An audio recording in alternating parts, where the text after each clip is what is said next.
નમસ્કાર તમામ દર્શક મિત્રોને જય દ્વારકાધીશ, જય યોગેશ્વર। ભક્તિ અને અભ્યાસ એટલો સારો કરવો જોઈએ કે જેમાં પોતાના શરીરનો ખ્યાલ પણ ન રહે। ભગવાન સ્વયં સાકાર સ્વરૂપમાં આવીને જગાડે છતાં પણ શરીરનું જ્ઞાન ન થાય।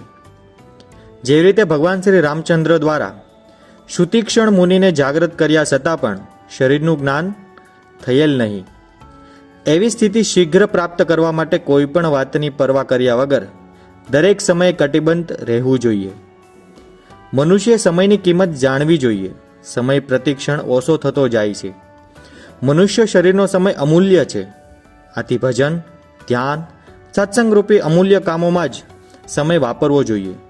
જેમનો સમય માત્ર પેટ પાલનમાં જાય છે તેઓ તો મોટા પશુ જેવા છે। સંસારનું કામ કરતાં કરતાં તે કામની ખરાબી માલુમ પડે તે માત્ર વૈરાગ્ય નથી, આમાં હરામીપણું પણ છે। જો માત્ર વૈરાગ્ય હોત તો સંસારનું કંઈ પણ કામ કર્યા સિવાય સારો સમય નિરંતર ભજન ધ્યાન જ થયા કરત। ખાવું, પીવું, ચાલવું, ફરવું, બોલવું વગેરે સાંસારિક કાર્ય તો નકામા છે, પરાણે કરવા પડે તેવા છે। આપણું પોતાનું કાર્ય તો માત્ર એક ભગવત સ્મરણ જ છે જે હર ક્ષણે કરવું જોઈએ। ફલાશક્તિ છોડીને માલિકના માટે જે કંઈ પણ કાર્ય કરવામાં આવે છે તે તેનું ભજન છે, ભલે તેમાં ભગવાન નામ સ્મરણ ન હોય। આ ભૂલને ભૂલે સમજવી જોઈએ નહીં। જ્યાં સુધી ભજન ધ્યાનમાં કઠિનતા પ્રતીત થાય છે ત્યાં સુધી વિશ્વાસની ત્રુટિ છે।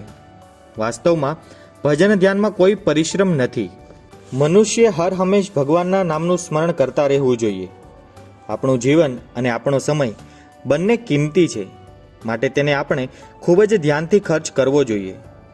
કળયુગમાં ભગવાનને પામવા માટે ભક્તિ સિવાય બીજો કોઈ સરળ માર્ગ નથી। આપણે આપણા જીવનને, આપણા બાળકોને અને આપણા પરિવારને ભક્તિમય બનાવીએ।